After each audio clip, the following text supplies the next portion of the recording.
Hello दोस्तों, नमस्कार। आपके अपने यूट्यूब चैनल वाईफाई विनय में आपका स्वागत है और मैं हूं राम स्वरूप सिद्ध। देखिए विद्यार्थियों, आज हम पढ़ेंगे संस्कृत में समास, संस्कृत भाषा शिक्षण मूल्यांकन संबंधित प्रश्न और मौखिक लिखित प्रश्न, सतत मूल्यांकन और उपचारात्मक शिक्षण से संबंधित प्रश्न पढ़ेंगे।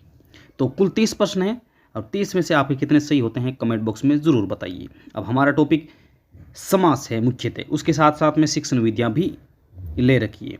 तो देखिए, मैं प्रश्न बोलूँगा, उसके 2 या 3 सेकंड बाद में आंसर बोलूँगा, तब तक आप सोच लेना और अलग कॉपी में लिख लेना। तो चलिए दोस्तों, शुरू करते हैं। पहला प्रश्न आपके सामने है, शिक्षक छात्र से कति प्रकारेण परीक्षण करोति। पहला प्रश्न है, तो जल्दी से आंसर सोचिए। 1, 2, 4, 5। तो देखिए इसका आंसर है 2। शिक्षक छात्र से 2 प्रकारेण परीक्षण करोति। अगला प्रश्न है, यदि कश्चन छात्र निरंतर परीक्षायाम् अनुत्तीर्ण भवति तदा शिक्षक तस्य छात्रस्य विश्लेषणात्मकतया कै मूल्यांकन करोति। संकलक मूल्यांकनम, नियुक्ति मूल्यांकन, दोष निर्णायक मूल्यांकन को अपि न।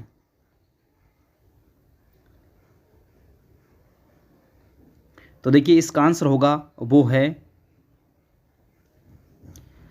दोष निर्णायक मूल्यांकन। अगला प्रश्न है, भारत देशे स्वतंत्र यात पर सर्वप्रथम कै समिति मूल्यांकन से अनुशंसितवती। आचार्य नरेंद्र देव समिति, आचार्य वासुदेव समिति, आचार्य जैन देव समिति, आचार्य विजेंद्र देव समिति। भारत देशे स्वतंत्र यात पर सर्वप्रथम कै समिति मूल्यांकस्य अनुशंसितवती। तो देखिए इसका आंसर है वो है आचार्य नरेंद्र देव समिति, आचार्य नरेंद्र देव समिति। अगला प्रश्न है, मूल्यांकन मस्ती वार्षिक परीक्षा, संकलनात्मक परीक्षा, रचनात्मक परीक्षा और लक्ष्य सिद्धि मापन। तो देखिए इसका जो आंसर होगा वो है, ये है लक्ष्य सिद्धि मापन। 4 नंबर इसका आंसर एकदम सही है। अगला प्रश्न आता है 5वां। यह कहता है, कस्मिन् विकल्पे भाषा शिक्षाय मूल्यांकन से अवसरम प्राप्तम भवति। बाल सभाया, सांस्कृतिक समारोह, प्रार्थना सभाया, एते सर्वेषु, यानी सभी। तो देखिए इसका आंसर है वो है अते सर्वेषु, अते सर्वेषु, अते सर्वेषु। अगला प्रश्न है, प्रस्तावनात्मक प्रश्नेषु अंतिम प्रश्नो भवति। प्रस्तावनात्मक प्रश्न, आवर्त्यात्मक प्रश्न, समस्यात्मक प्रश्न और अवबोध प्रश्न। प्रश्न है, प्रस्तावनात्मक प्रश्नेषु अंतिम प्रश्नो भवति। तो देखिए इसका जो आंसर है वो है समस्यात्मक प्रश्न, समस्यात्मक प्रश्न। अगला प्रश्न है, शिक्षकेन कक्षासु पृच्छते प्रश्न भवेत्। सार्थक, संक्षिप्त, स्पष्ट, शुद्ध च और सर्वव्यापी। देखिए इसका आंसर है वो है सर्वव्यापी। अगला प्रश्न है, लघुत्तरात्मक प्रश्नानाम उत्तर सीमा भवेत्। एक पदम, एक वाक्यम यानी पंक्तियों, वाक्यत्रयम या चतुष्टयम, 12 वाक्यानि। लघुत्तरात्मक प्रश्न पूछा इसने। तो देखिए इसका जो आंसर है वो है वाक्यत्रयम व चतुष्टयम। 3 नंबर आंसर इसका सही है। अगला है, सतत एवं व्यापक मूल्यांकन कस्मिन् वर्षे अभूते। 9, 8, 3, 5, यानी 2009, 2008, 2003 और 2005। तो सतत एवं व्यापक मूल्यांकन ये आ जाएगा 2009 में। 1 नंबर सही है। अगला प्रश्न है, उच्चारण दोष से किम कारणम अस्ति। शारीरिक विकासम, मानसिक विकासम, वाच्यहीनता, सर्वव्यापी। तो देखिए इसका आंसर है वो है सर्वव्यापी। ठीक है। अगला प्रश्न है, प्रवाह कौशल प्रश्नानि कदा पृच्छन्ति।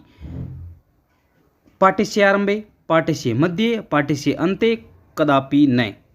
परवाय कौशल प्रश्नानि कदा पृच्छन्ति। तो इसका जो आंसर होगा वो है पाठ्यस्य अन्ते। क्या है? पाठ्यस्य अन्ते। परवाय कौशल प्रश्नानि वो पाठ्यस्य अंत में। अगला प्रश्न है निम्नात्मक परीक्षा पेशिया का परीक्षा विश्वसनीयता कथित थी। वस्तुनिष्ठ परीक्षा, भाषण परीक्षा, साक्षात्कार परीक्षा, को आपी ने। तो देखिए जो इसका आंसर है वो है, प्रश्न क्या है, निम्नात्मक परीक्षा पेशिया का परीक्षा विश्वसनीयता कथित थी। तो देखिए इसका जो सही आंसर है वो आ जाएगा वस्तुनिष्ठ परीक्षा। ठीक है। अगला प्रश्न है उपचारात्मक शिक्षण कस्य अंतिम चरण अस्ति। व्याख्यात्मक शिक्षण, परीक्षा प्रतिमान, निदानात्मक शिक्षण, को आपी ने। तो इसका आंसर है उपचारात्मक शिक्षण कस्य अंतिम चरण अस्ति, ये है निदानात्मक शिक्षण। ठीक है। अब देखिए उपचारात्मक अर्थ होता है कि कारणों का पता लगाना। ठीक है। और निदानात्मक अर्थ है कारणों का पता लगाकर समस्या को हल करना। ठीक है। अब देखिए आपका प्रश्न ये है, आपको कमेंट बॉक्स में ये बताना है जो परीक्षा प्रतिमान है ये सिद्धांत किसने दिया। ठीक है, ये आपको कमेंट बॉक्स में बताना है। अगला प्रश्न है शिक्षा अनिवार्य भवति सर्वगिण विकासाय राष्ट्रीय प्रगति संस्कृत तथ्यानाम अतेभ्य सर्वेभ्य। तो देखिए इसका जो आंसर है वो हो जाएगा अतेभ्य सर्वेभ्य। ठीक है। अगले प्रश्न तरफ चलते हैं। ये कहता है कि शिक्षाया उद्देश्य भवति, शिक्षाया उद्देश्यम भवति बुद्धि ज्ञानम व्यवहार परिवर्तन धनोपार्जन। तो देखिए इसका शिक्षाया उद्देश्य भवति से यानी शिक्षा का उद्देश्य क्या है, यहाँ पर इसका उद्देश्य है व्यवहार परिवर्तनम, व्यवहार में परिवर्तन करना, बिहेव में। अगला प्रश्न है समास से संबंधित। समास से इति शब्दे धातुरस्ति। सम दो बार आगे कोई बात, एक हलंत हटा देना इसमें, आज से और अस से। ठीक है ना। तो देखिए समास है इति शब्दे धातुरस्ति। तो देखिए इसका जो धातु है वो हो जाएगा अस। ठीक है, ना कि आस। थोड़ा सा ध्यान रखना। अगला प्रश्न है संस्कृत भाषायाम समास से कति भवति, यानी संस्कृत भाषा में समास कितने होते हैं। सप्त, अष्ट, षष्ठ, पंच, 7, 8, 6, 5। तो देखिए समास होते हैं वो सबको पता है कितने होते हैं, 5। अगला है उभय पद प्रधान समास है भवति द्विगु अविभावी बहुब्रीहि और द्वंद्व। तो देखिए ये भी नॉर्मल सा प्रश्न है, ये तो होता है द्वंद्व में उभय पद प्रधान। अगला है षड्मेजनम इत्यस्मिन् पदे समास है अस्ति अविभावी द्विगु द्वंद्व और बहुब्रीहि। तो थोड़ा सा सोच के जवाब देना। षड्मेजनम पद में समास कौन सा है, अविभावी, द्विगु, द्वंद्व और बहुब्रीहि। तो देखिए इसका आंसर होगा वो है अविभावी समास होगा इसमें सही। अगला प्रश्न है पीताम्बर इतिस्मिन् पदे समास है अस्ति बहुब्रीहि क्रमधारी अविभावी तत्पुरुष। पीताम्बरम। ठीक है, तो ये हो जाएगा क्रमधारी है। अगला है अनृत्यम इतिस्मिन् पदा समास है अस्ति अविभावी बहुब्रीहि तत्पुरुष और न्य तत्पुरुष। ठीक है ना। तो देखिए इसका जो आंसर हो जाएगा वो है अनृत्यम। अनृत्यम इसका आंसर हो जाएगा न्य सम तत्पुरुष। अगला है यानी तत्पुरुष का ही भाग है ये। अगला है द्विमुनि इत्स्मिन् पदे समास है अस्ति। ठीक है ना। ये कौन सा समास है, ये आ जाएगा अविभावी। नदी, मुनि, ये सारे आपको बताएंगे कि कौन कौन से में आएंगे। अगला है नरक पतित इत्स्मिन् पदे समास है अस्ति पंचमी तत्पुरुष, षष्ठी तत्पुरुष, सप्तमी तत्पुरुष समास और द्वितीय तत्पुरुष समास। नरक पतित, तो देखिए ये हो जाएगा द्वितीय तत्पुरुष समास। ठीक है ना। अगला प्रश्न है 24 नंबर स्थली पक्वे इत्स्मिन् पदे समास अस्ति पंचमी तत्पुरुष समास, षष्ठी तत्पुरुष समास, सप्तमी तत्पुरुष समास और द्वितीय तृतीय समास। तो देखिए इसका स्थली पक्व शब्द है जाना, स्थली पक्व, तो इसका हो जाएगा देखिए सप्तमी तत्पुरुष समास। कौन सा, सप्तमी तत्पुरुष समास। अगला प्रश्न है अग्नो इति विग्रह से सामासिक शब्द भौती, आग्नि, उपाग्नि और उपाग्नि, यानी इसमें विसर्ग है, पहले वाले में इसमें नहीं है। अध्यग्नि और अध्यग्नि, एक में छोटी है और एक में बड़ी है, ठीक है ना। तो देखिए इसका जो आंसर हो जाए अग्नोति विग्रह से समासिक शब्द भौती, तो इसका आंसर हो जाएगा वो है अध्यग्नि, ठीक है।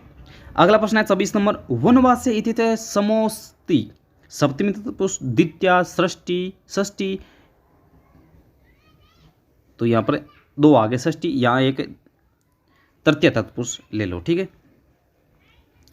तो देखिए इसका जो आंसर है वनवास्य, ठीक है, तो ये आ जाएगा सप्तमी तत्पुरुष में। अगला प्रश्न है सेलोनतय इत्स्मिन् पदे समासे अस्ति अविभावी तत्पुरुष क्रमधारी और द्वंद्व, तो देखिए इसका जो आंसर है वो है, सोचिएगा, इसका जो आंसर है वो है क्रमधारी समास।